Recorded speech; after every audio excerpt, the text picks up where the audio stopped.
Bonjour à tous, c'est Pierre Vigneron du site audionomie.com. Bienvenue dans cette vidéo. Je vais vous parler aujourd'hui de la réalisation d'une démo que j'ai faite sur mon site qui s'appelle Blockbuster, réalisée entièrement à l'aide d'instruments virtuels. Donc je vais vous montrer un petit peu les logiciels que j'utilise, les plugins, etc., etc. Alors je commence par vous faire écouter.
La première chose que je vous conseille de faire quand vous réalisez une maquette comme ça, d'autant plus quand il y a quand même pas mal d'instruments, c'est de réaliser des dossiers de groupes dans lesquels vous allez mettre tous les instruments de la même famille ou que vous considérez comme un ensemble, et aussi utiliser des couleurs et renommer les pistes.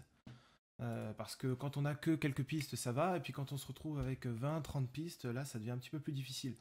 Vous voyez, là, je les ai renommés, et j'ai utilisé éventuellement après le nom du type de patch que j'utilise. Là, on voit que c'est un patch qui va utiliser le legato de la flûte, KS comme Key Switches, qui va me permettre d'alterner entre plusieurs articulations en utilisant les touches de mon clavier, etc., etc. Ça permet d'avoir quand même une vision globale plus lisible, ça simplifie la vie. Alors, le morceau il commence par une introduction aux cordes dans lequel j'utilise alto, violoncelle, contrebasse. C'est en fait basé sur un accord mineur, hein, la, do, mi, sur lequel on a des notes. Donc ça joué en mode staccato, et on a par-dessus ensuite les altos qui viennent jouer une quinte, quinte augmentée et une sixte. Hein, c'est un peu le côté James Bond, vous allez entendre. Donc ça donne ça.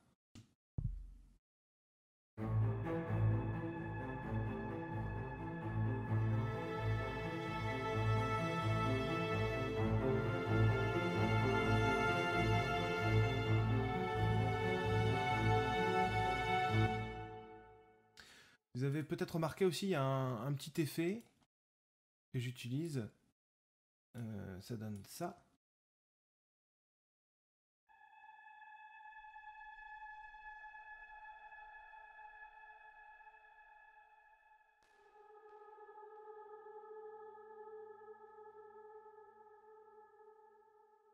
Alors je suis désolé pour la qualité, des fois ça craque un petit peu, vous avez pu l'entendre, c'est probablement parce que en même temps j'enregistre ma voix et la vidéo.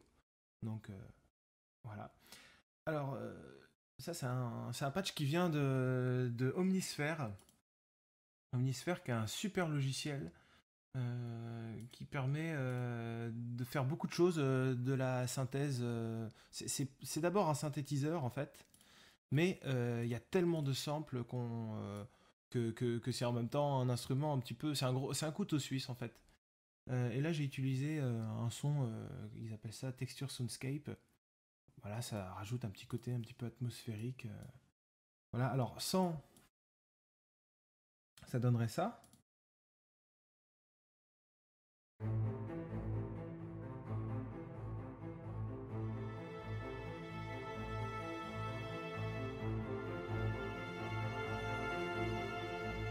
mais avec, ça donne ça.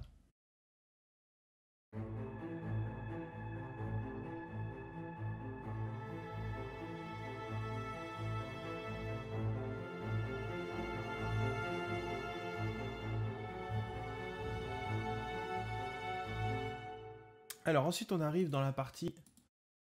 oui, excusez-moi, je pourrais peut-être vous présenter un petit peu. J'utilise les cordes de chez Native Instruments, qui sont que je trouve très bien. Alors j'utilise les micros close, micros rapprochés, qui permettent d'obtenir une certaine définition, une certaine précision dans le son. Surtout que dans ce type de musique-là, j'ai appelé ça blockbuster, donc c'est pour essayer de faire une espèce de musique un petit peu hollywoodienne, épique, enfin, une musique de cinéma un petit peu. Donc c'est bien d'avoir des micros rapprochés pour donner le côté, ça rajoute plus d'impact, plus d'attaque en fait au son, et aussi les micros stéréo pour l'ambiance, pour entendre un petit peu la pièce où a été enregistré ces cordes. Ensuite on arrive à la partie où là vraiment l'intensité va commencer à augmenter.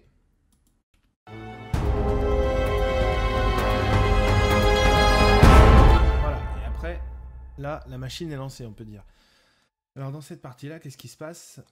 Eh bien, on a les cuivres qui entrent, trombone.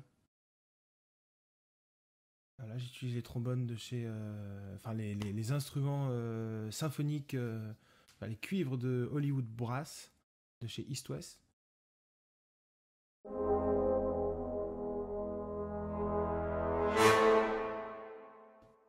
Peut-être un petit peu abrupt à la fin, bon. Alors, qu'est-ce que c'est? En fait, c'est Mi, Sol dièse, Do. Donc, c'est le 5e degré, en fait, de La mineur. Donc, on a un petit peu le 5e degré sur le 1er degré. C'est ça qui crée cette tension.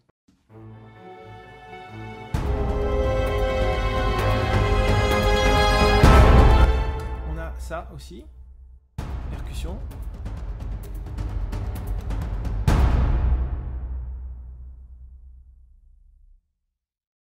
Action Strikes. C'est en fait un logiciel de percussion, mais basé sur des boucles préenregistrées. Vous voyez ?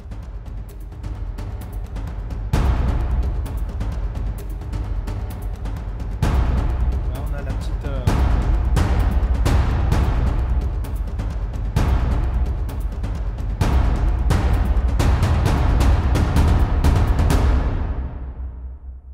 Et puis on a aussi autre chose, on a ça. Non, pardon, on a ça.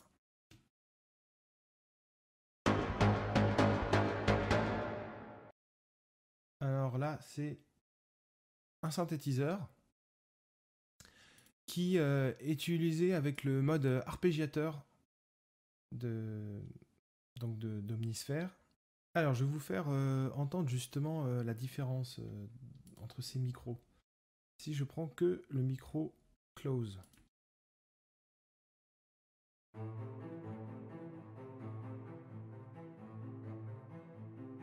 Si je mets que le micro stéréo. Voilà, on entend que sur le micro stéréo, il est vraiment plus loin. Et aussi, ce qu'on constate, c'est que sur le micro stéréo, on a l'impression que l'instrument est tout de suite plus recentré. C'est logique parce que dans un orchestre, les violoncelles sont placés à notre droite. Donc là, le micro est tout près, donc on entend vraiment la différence entre... nos oreilles perçoivent vraiment une différence quand on est rapproché entre l'oreille droite et l'oreille gauche. Il y a vraiment une différence, alors que quand le son est éloigné, finalement la différence devient négligeable. Il y a tellement peu de différence de volume quand une source s'éloigne que finalement on a l'impression que le son est plus recentré. Donc le fait d'utiliser un micro stéréo et un micro rapproché, ça permet justement d'obtenir ce compromis entre, d'une part, la précision qu'on souhaite obtenir, l'impact, l'attaque, et en même temps un petit peu la largeur stéréo, entendre la pièce, le côté un petit peu atmosphère. Sur cette partie aussi, il y a les vents.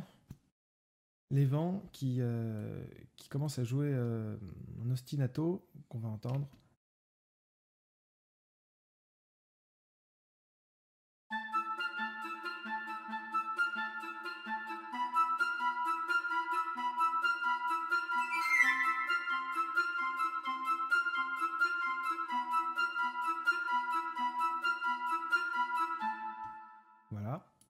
Alors, ils sont très discrets, en fait, dans le mix, comme dans un orchestre, d'ailleurs. Quand tous les instruments jouent, les vents, on les entend presque pas. Mais, par contre, ce qu'on réalise vraiment, c'est que quand ils sont pas là, bah, ça fait pas la même chose. Je vais vous faire écouter 100.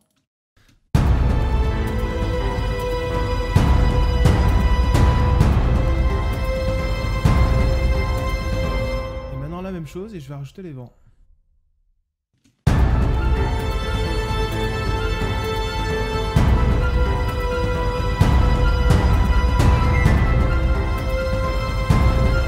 Voilà, en fait, ça apporte, ça rend le son plus vivant, ça bouge en fait, ça crée de la dynamique. Encore une fois, là avec.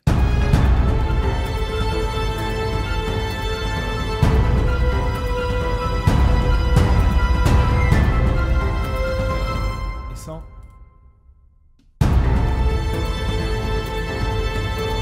Le son tout de suite paraît plus fade, plus plat en tout cas.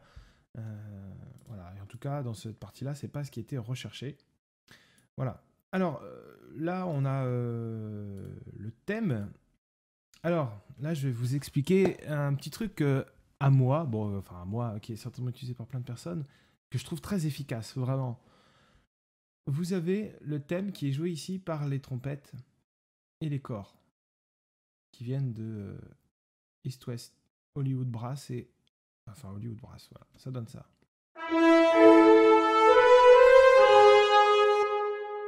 Ah, petite coupure, désolé, je sais pas pourquoi. Ok. Donc, ouais, ok, d'ailleurs, d'accord, ça sonne bien, mais peut-être qu'au niveau de la liaison, l'articulation, c'est pas forcément... c'est perfectible. Et quand on écoute ça...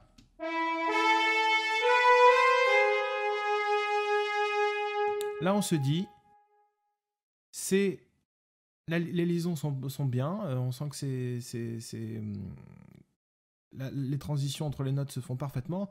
Par contre, on se dit, ça fait un peu poète-poète, quoi. Ça fait pas forcément un son très réaliste, c'est vrai.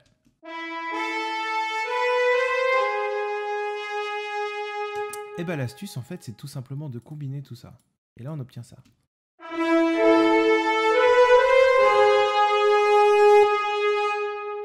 Désolé encore pour les notes qui sautent, je sais pas pourquoi. Voilà, et en fait, ça, c'est un instrument, donc Wavy Band, basé sur la modélisation physique. Alors, la modélisation physique, elle n'utilise pas d'échantillons, donc on n'a pas vraiment enregistré un instrument, c'est pas le son d'un vrai instrument, entre guillemets, mais par contre, ça réagit tout de suite. Ça réagit tout de suite parce que il n'y a pas le phénomène d'escalier, entre guillemets, qu'on entend dans certains instruments basés sur des échantillons. C'est-à-dire que d'une vélocité à une autre, vous allez entendre tel échantillon, et puis après, on va passer à tel autre échantillon, mais peut-être que la transition entre les deux se fait pas très bien. Et je trouve que c'est notamment valable, ça, pour les cuivres, justement, où entre un son joué doux et un son joué fort sur un instrument à cuivre, enfin de la famille des cuivres, c'est pas juste le volume qui change, mais c'est le timbre. Alors comme tous les instruments évidemment, mais c'est surtout valable pour les cuivres par exemple. Alors je vous fais écouter 100 et avec le Wavy. Voilà. Et là tout de suite on a quelque chose qui est à la fois réaliste et en même temps fluide.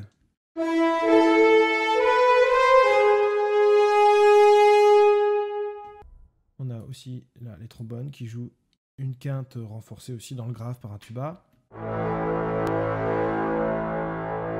Et là ici le thème il termine sur un sol dièse, donc on a encore cette tension dont on avait parlé. Pourquoi les trombones sautent, je sais pas.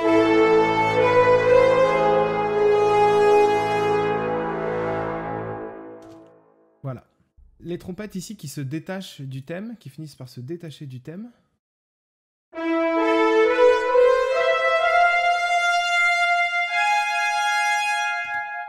Voilà. Pour ajouter encore un petit peu plus de tension. Ensuite, on passe à cette partie-là.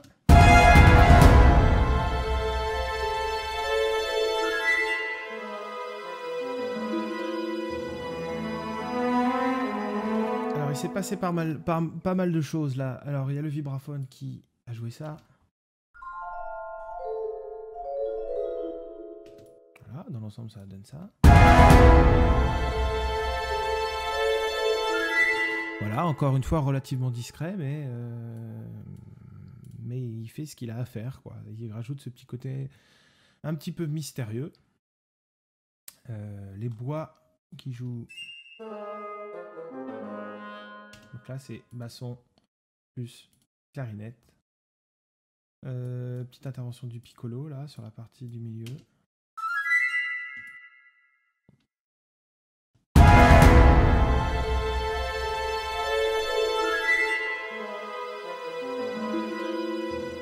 La harpe aussi là, qui a joué ça.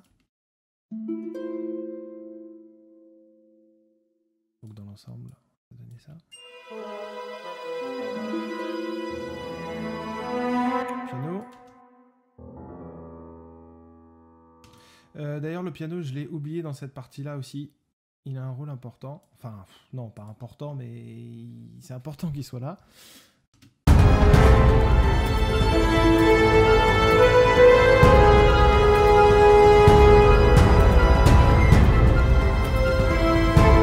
Lui il va avoir un rôle vraiment rythmique. Pam, pam, pam, pam, pam, pam, pam.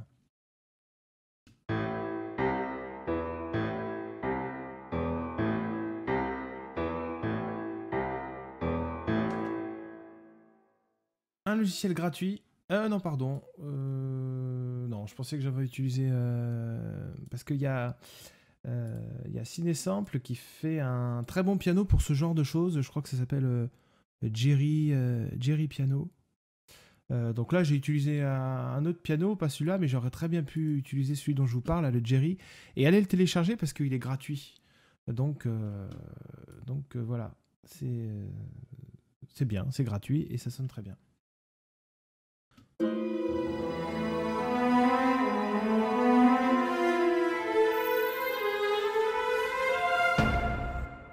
Là, un petit thème qui est joué par le violoncelle.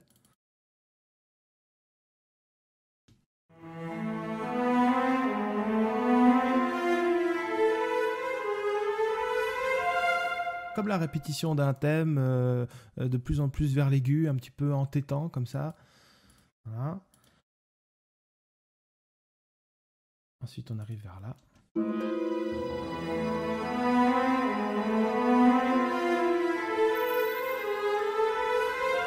Alors peut-être que vous l'entendez, là il y a un son qui est quand même assez désagréable que j'ai pas enlevé au mixage et que d'ailleurs j'ai mis comme ça sur mon site. J'aurais dû peut-être être un petit peu plus vigilant. Un son assez désagréable là dans l'aigu. C'est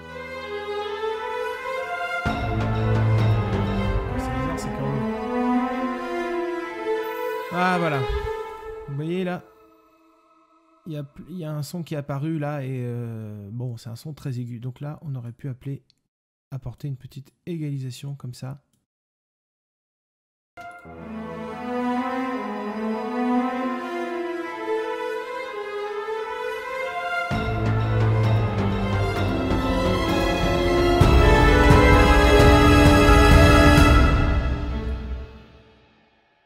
Là, on a notre synthé qui apparaît, qui fait une basse.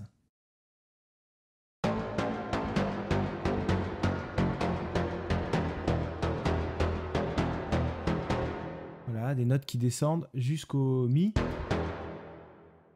La dominante, toujours ce principe de dominante tonique.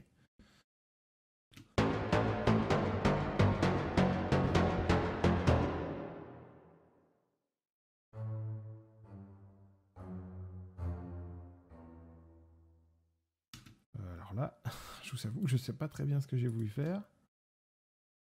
Ah oui, voilà. En fait, j'avais pas enclenché le key switch. Donc du coup, voilà. On a le synthé et la contrebasse.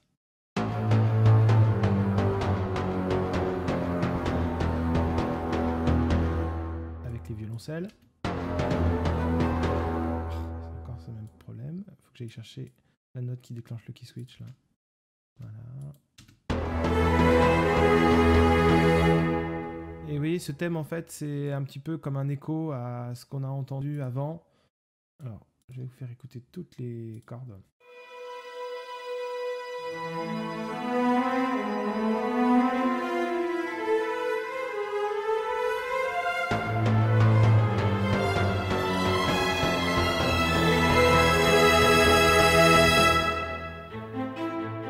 Voilà, et là on est reparti sur notre motif du début.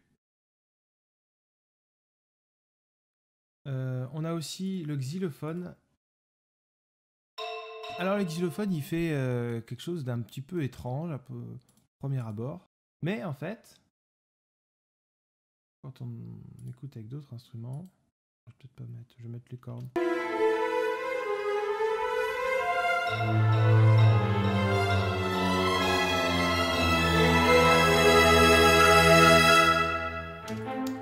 Pareil, là on l'entend presque pas à la fin. Mais bah, il est important quand même. Alors là, les notes telles que je les utilise, c'est pareil, c'est pas vraiment des notes qu'il faut considérer vraiment comme dans l'accord, mais c'est plus pour obtenir un son qui se rapproche de bruit en fait, d'un impact. On a les trombones aussi qui font la même descente que le synthétiseur et la contrebasse.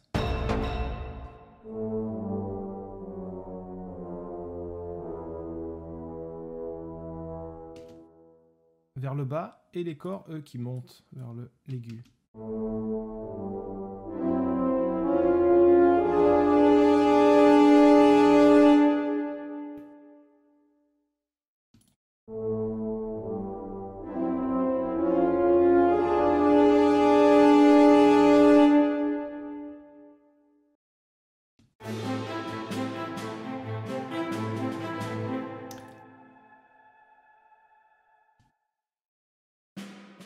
Caisse claire.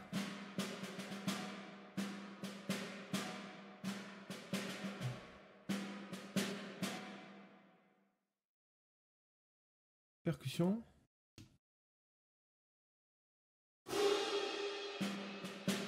Une grosse cymbale.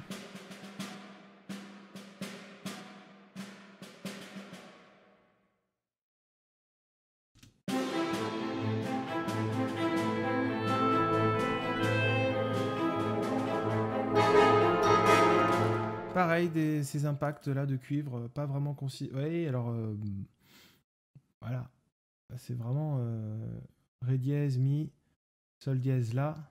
On n'est pas du tout dans quelque chose de. La volonté, c'est pas de faire quelque chose de tonal là, c'est vraiment de créer un impact d'une dissonance quoi. Doublé par pour ajouter encore plus d'impact justement par le xylophone aussi. Et les trompettes.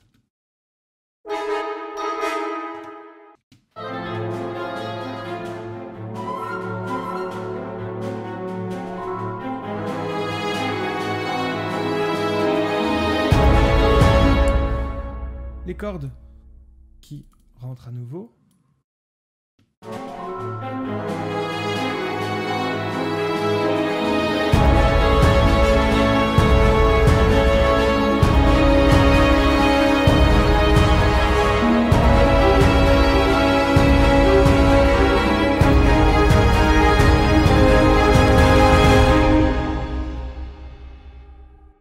Si on n'écoute que le synthétiseur dans cette partie-là.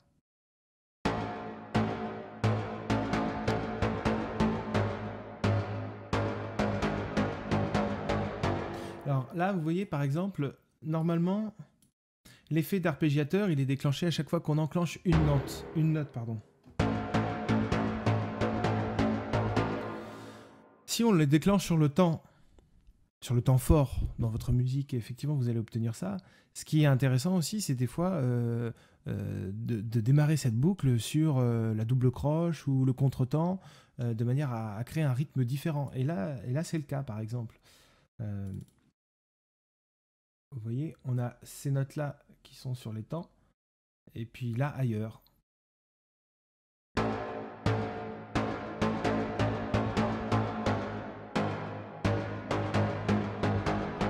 Voilà, on n'est pas obligé de recréer un autre rythme, on peut jouer avec cet effet de décalage, justement. On a aussi nos percussions.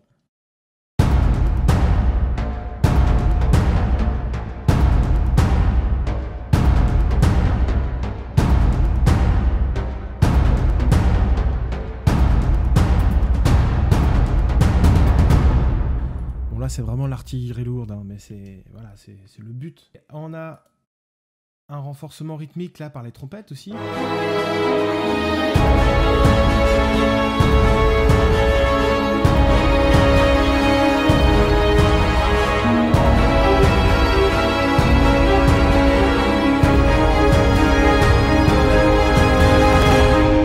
Trompettes là, elles peuvent se permettre de faire un ostinato et d'apporter du rythme, parce que si elles sont pas là, en fin de compte, la mélodie, c'est souvent des valeurs longues. Je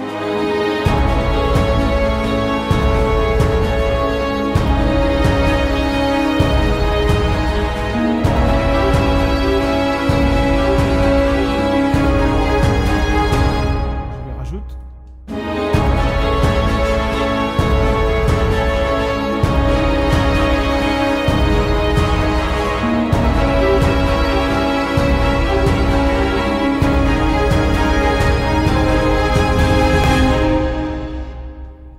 Là, les vents, pardon, font ça.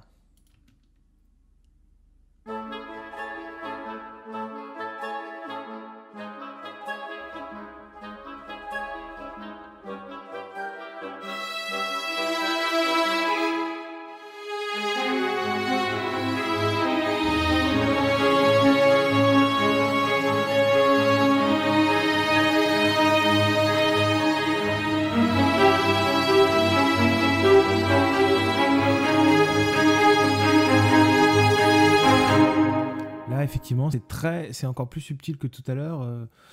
Si on les enlève, on sent qu'il y a une différence, mais dans l'ensemble, on n'entend pas vraiment ce qu'elle joue. Mais bon, voilà, c'est toujours le même principe. C'est apporter encore un petit peu plus de dynamisme.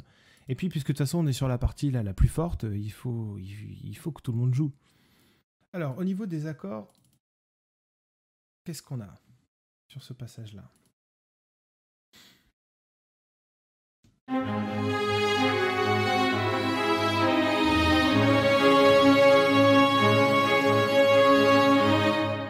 Accord de la majeure, Do dièse mineur, donc Do dièse, Mi, Sol dièse. On a les trois notes de l'accord parfait joué par les violoncelles là. Bom, pom, pom, pom, pom, pom.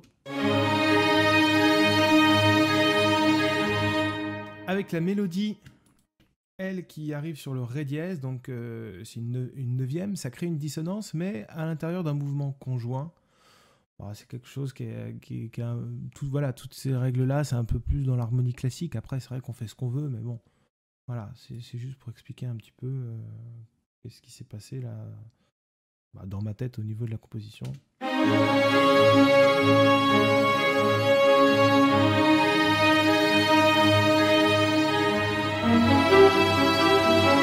Là, on arrive sur un accord Sol diminué. Alors, vous voyez ici, pardon, le La bécard qui s'est transformé ici en Sol dièse et là en Sol bécard. Donc ça va permettre d'obtenir un chromatisme descendant de la basse en fait. Donc là, on est sur un accord de Sol diminué et on arrive sur un accord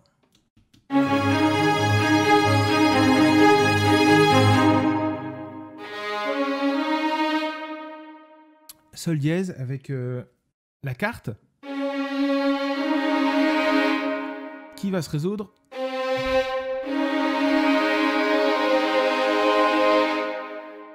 Donc vous voyez, par un petit tour de passe-passe, en fait, c'est comme si on était arrivé vraiment dans une autre tonalité, en fait. Et le caractère un petit peu majorisant, ça va apporter une espèce de... un petit peu une espèce de lumière qui arrive au milieu des ténèbres, là. Et ça explique aussi qu'on est préparé, en fait, par avance, ce Ré dièse, là. On réécoute dans l'ensemble, avec tous les autres instruments.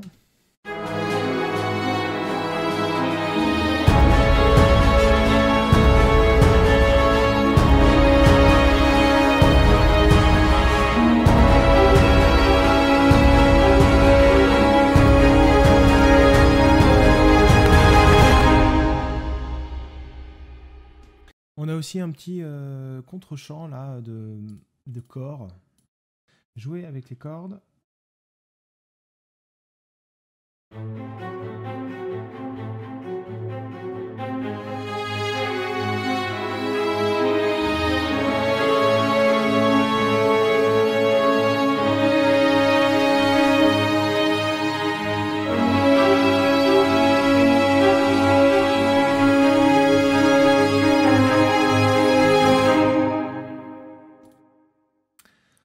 peux peut-être vous parler un petit peu de ce que j'ai mis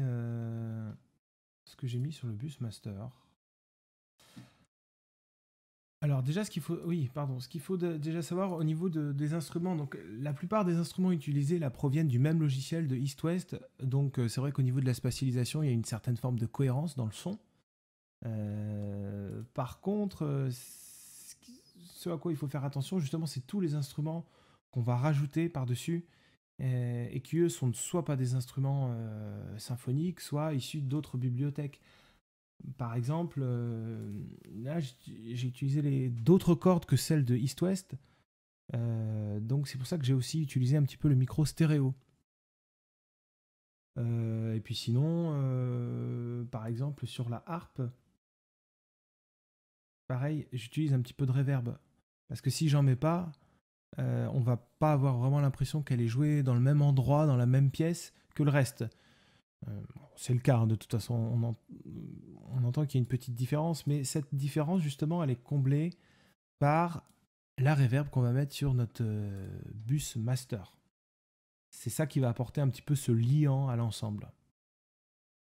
Je vais peut-être vous faire écouter un passage sans la reverb et après avec. Avec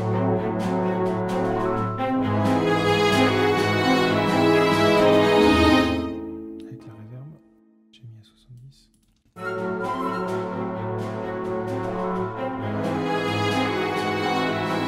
On l'entend surtout sur la caisse claire.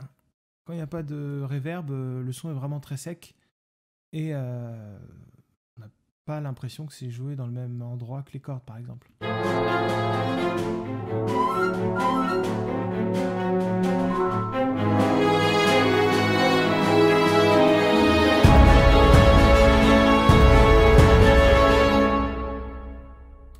Donc voilà. Un compresseur.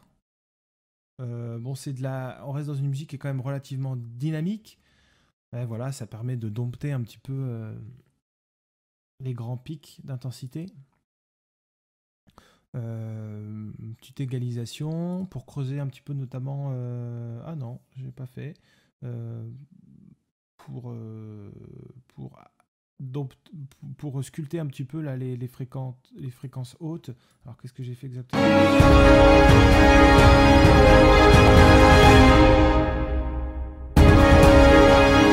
Ouais, en fait, bizarrement, on pourrait penser que je les ai coupés, mais au contraire, ça coupe les fréquences aiguës, mais un petit peu avant aussi, ça crée une petite bosse qui permet de rajouter de la présence dans l'aigu.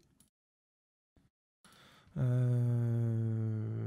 termine par un limiteur. Et puis aussi cet outil que j'aime beaucoup, qui permet d'ajouter de la saturation.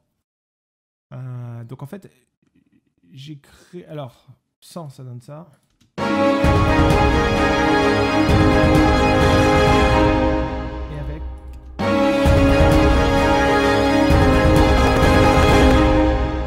Bon, je vous rassure, là on entend que ça craque, c'est mon ordinateur, hein, c'est pas... c'est les conditions d'enregistrement, je pense. C'est pas le logiciel qui fait ça. Peut-être me mettre dans un autre passage, celui-là par exemple.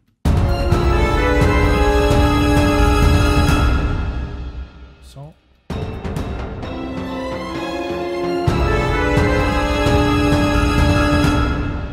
Avec.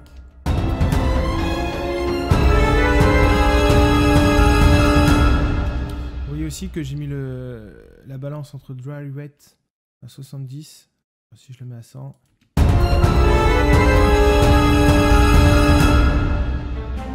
Voilà, j'ai pas voulu aller jusque là, donc je suis revenu un petit peu en arrière. Et puis c'est bien aussi parce que sur les passages vraiment forts, ça donne l'impression que ça donne encore plus de puissance au son, comme si les instruments eux-mêmes saturaient un peu par la force avec laquelle ils étaient joués. Cette vidéo est maintenant terminée, j'espère qu'elle vous aura plu. C'est probablement la première d'une série d'autres. Alors n'hésitez pas à commenter, partager, posez-moi des questions. J'y répondrai bien sûr. Et me dire aussi si vous avez aimé, ce que vous n'avez pas aimé, etc. etc. Allez voir mon site aussi, audionomie.com, sur lequel vous pourrez écouter d'autres démos et puis voir un petit peu ce que je fais. Voilà, ça fait toujours plaisir. Donc merci, à très bientôt.